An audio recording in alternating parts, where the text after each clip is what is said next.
बिस्मिल्लाहिर्रहमानिर्रहीम। अस्सलाम वालेकुम।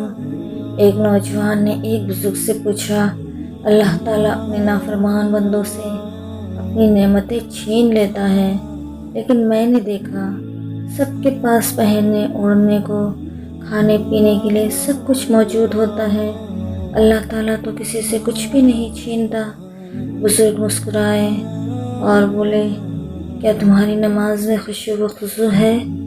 नौजवान बोला, नहीं। क्या कुरान की तिलावत करते वक्त लज्जत महसूस होती है? नौजवान बोला, नहीं। क्या 5 वक्त की नमाज के पाबंद हो? नौजवान बोला, नहीं। क्या नेकी करने की तरफ ध्यान जाता है? नौजवान बोला, नहीं। क्या ज़बान अल्लाह पाक के ज़िक्र की आदी है? नौजवान बोला, नहीं। तब बुजुर्ग ने जवाब दिया, यही मेरे अल्लाह की वो नेमतें हैं जिन्हें वो अपने नाफरमानों से छीन लेता है।